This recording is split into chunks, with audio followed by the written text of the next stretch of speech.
Man kan tydeligt se, at 2016 var det varmeste år på konsekvenserne af global opvarmning.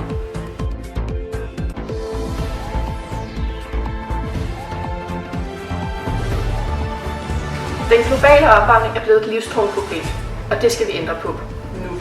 Når drivhusgasser fra fabrikker bliver udledt, så forurener det alt for meget.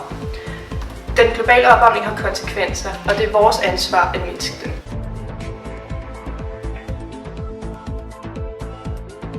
Vi ser konsekvenserne overalt i verden, på indlandsisen, i skovene, på stranden og ikke mindst på temperaturen. Energien kommer i høj grad fra afbrænding af fossile brændsler, som udleder meget CO2. På den her måde udledes der rigtig meget CO2, når vi producerer. Global opvarmning er stadig noget, der er aktuelt for vores verden. Derfor har EU-konventionen stået frem med nogle nye krav. EU vil oprette et miljøcertifikat, som virksomhederne i og uden for EU skal kvalificere sig til for overhovedet at få lov til at sælge varer i EU. Det vil altså sige EU ca. 500 millioner forbrugere.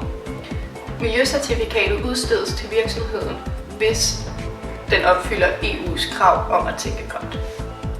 Tak for i aften.